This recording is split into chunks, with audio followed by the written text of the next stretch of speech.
अभी रिसेंटली जो भी फाइनेंशियल एड मिलता था मालदीव को इंडिया की तरफ से, उसमें कट किया गया है और ये पता लगा है इन बजट 2024।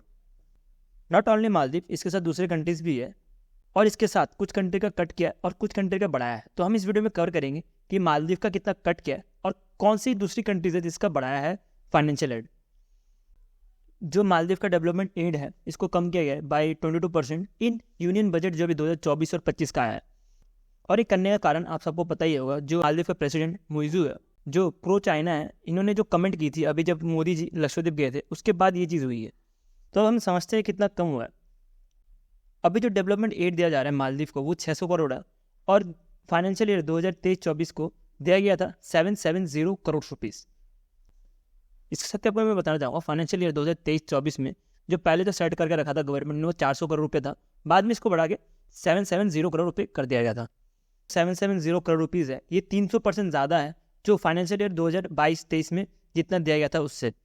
क्योंकि जो फाइनेंशियल ईयर 2022-23 में फाइनेंशियल एड दिया गया था वो 400 करोड़ रुपीज़ दिए गए थे।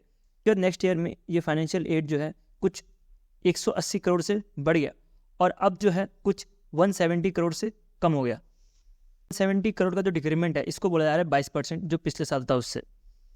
गवर्नमेंट का रीजन इसलिए है, आपने पिक देखा होगा जो कि बहुत ज़्यादा वायरल हुआ था जिसमें प्राइम मिनिस्टर नरेंद्र मोदी लक्षद्वीप गए थे।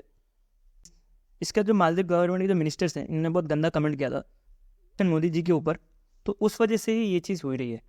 इसके साथ ही निर्मला सीतारमण जी का ये भी कहना है कि अभी जो है स्पेशल फोकस करना पड़ेगा जो भी इंफ्रास्ट्रक्चर डेवलपमेंट होना है लक्षद्वीप पे, क्योंकि आपको ऐसे पता होगा, मैंने पुराने वीडियोस में ही बताया कि लक्षद्वीप में जाने के लिए एक ही रास्ता है, वो है कोची एयरपोर्ट। तो कोची एयरपोर्ट ये जहाँ से आप लक्षद्वीप जा सकते हो, तो ऐसा कोई और दूसरा रूट नहीं है। निर्मला सीतारमण जी का ये प्लान है कि और ऐसे रूट्स बनाए जाए और जैसे मालदीव में विलास है वैसे लक्षद्वीप में विलास बनाया जाए। फाइनेंस मिनिस्टर ने स्पेशली बजट में लक्षद्वीप का भी नाम लिया था। इस फ्यूचर में टूरिज्म है लक्षद्वीप का, ये डेफिनेटली ग्रो करेगा। इसके साथ मैं आपको एक और चीज़ बताना चाहूँगा, जो मालदीव में जो टूरिज्म है इंडिया का, ये जो है अभी डिक्रीज कर गया है 2023 में था उससे, बिकॉज 2023 में जो इंडिया था उसकी पोजीशन फर्स्ट नंबर पे थी। उसके बाद आप देख सकते हो रशिया, चाइना ये सब थे, but as per January 2024 India जो है अब 5th नंबर पे आ चुका है, जिसमें सिर्फ 14,000 लोग ही गए थे और उसमें टॉप पोजीशन पहुंच गया भी रशिया, जिसमें 18,000 लोगों के आसपास गए थे for tourism in Maldives. Maldives अकेला कंट्री नहीं है जिसका एड रिड्यूस किया, उसके साथ बांग्लादेश भी है। बांग्लादेश का कुछ 10 करोड़ के आसपास इनका एड डिक्रीज किया गया है। तो ये बांग्लादेश में जो डिक्रीमेंट हुई है इसका कारण कि बांग्लादेश ने भी इंडिया आउट कैंपेन चलाया था अभी रिसेंटली, तो इस वजह से आपको ये बजट में बांग्लादेश का जो एड है ये भी कम दिख रहा होगा। इसके साथ ही यूएन का भी कहना है कि जो बांग्लादेश है ये जो है लीस्ट डेवलपमेंट कंट्री में नहीं आता और इनको जो है अभी एड्स की ज़रूरत नहीं है, क्योंकि ये भी जो है धीरे धीरे डेवलपिंग कंट्री की तरफ बढ़ रही है। दूसरे कंट्रीज भी जिसका रिड्यूस किया है जो फाइनेंशियल एलोकेशंस है, जैसे अफगानिस्तान, बांग्लादेश के बारे में तो आपको बता ही दिया, म्यांमार और लैटिन अमेरिका नेशंस।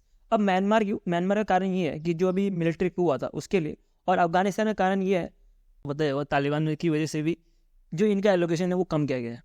इसके साथ ही मैं आपको बताता हूँ कि जो फाइनेंशियल एड है वो कितना दिया जा रहा है डिफरेंट कंट्रीज़ को। पिछले साल जो दिया गया था कुछ 5,400 करोड़ रुपए के आसपास, बट अब जो दिया जा रहा है वो दिया जा रहा है कुछ 4,800 करोड़ रुपए के आसपास। और ये जो डिक्रीमेंट है ये 10% का डिक्रीमेंट है और ये डिक्रीमेंट सारे कंट्री को फेस करना पड़ा है, बट मालदीव को ही जो सबसे ज़्यादा डिक्रीमेंट फेस करना पड़ा है वो है 22% का, जैसे मैंने आपको पहले बताया। अब कुछ वो कंट्रीज देख लेते हैं जिसको सबसे ज़्यादा पैसा एलोकेशन हुई है। उसमें से पहले नंबर पर आता है हमारा नेबरहुड भूटान और दूसरा नेबरहुड नेपाल। इनको जो है सबसे ज़्यादा एलोकेशन हुई है। भूटान में जो एलोकेशन हुई है वो 2,000 करोड़ के आसपास हुई है और नेपाल में जो एलोकेशन हुई है कुछ 700 करोड़ के आसपास हुई है। और इनका भी जो है कट किया गया है फ्रॉम दी लास्ट ईयर, लेकिन जो इनका कट किया गया है ये ज़्यादा नहीं किया गया है, जैसे मैंने आपको पहले ही बताया। दूसरे कंट्रीज़ का जो कट किया गया है वो 10% के आसपास कट किया गया है। वैसे ही जो नेपाल का जो कट किया गया है वो पिछले साल जो था वो 650 करोड़ के आसपास था, तो ये ज़्यादा कम नहीं किया गया है। इसके साथ कुछ और कंट्रीज़ भी है जिसका बढ़ाया भी गया है, जैसे कि श्रीलंका हो गया, अफ्रीका हो गया, मॉरिशस हो गया, इनका जो है एलोकेशंस बढ़ाया गया है। कुछ कंट्री ऐसे भी है जिसका बजट एलोकेशन सेम रखा गया है जैसे पिछले साल था वैसे ही, जैसे मंगोलिया हो गया, जैसे ईरान हो गया, ईरान का जो चाबार पोर्ट है इधर जो बजट एलोकेशन है वो सेम रखे गए जैसे पिछले साल के थे। चाबार पोर्ट के बारे में आपको पता ही होगा कि इंडिया ने लीज में लेकर रखा है, बिकॉज ईरान का चाबार पोर्ट ही है जिसकी वजह से इंडिया जो है मिड ईस्ट तक पहुँच सकता है। इसके साथ ही अगर आपको MMA का फाइट देखना है मालदीव को तो आप लेफ्ट साइड वाले वीडियो पर क्लिक कर सकते हो, और इंडिया कैसे हेल्प करता है मालदीव को ये समझना है तो आप राइट साइड वाले वीडियो पर क्लिक कर सकते हो। सो आगे मैं आपको इसी वीडियो में मिलूंगा।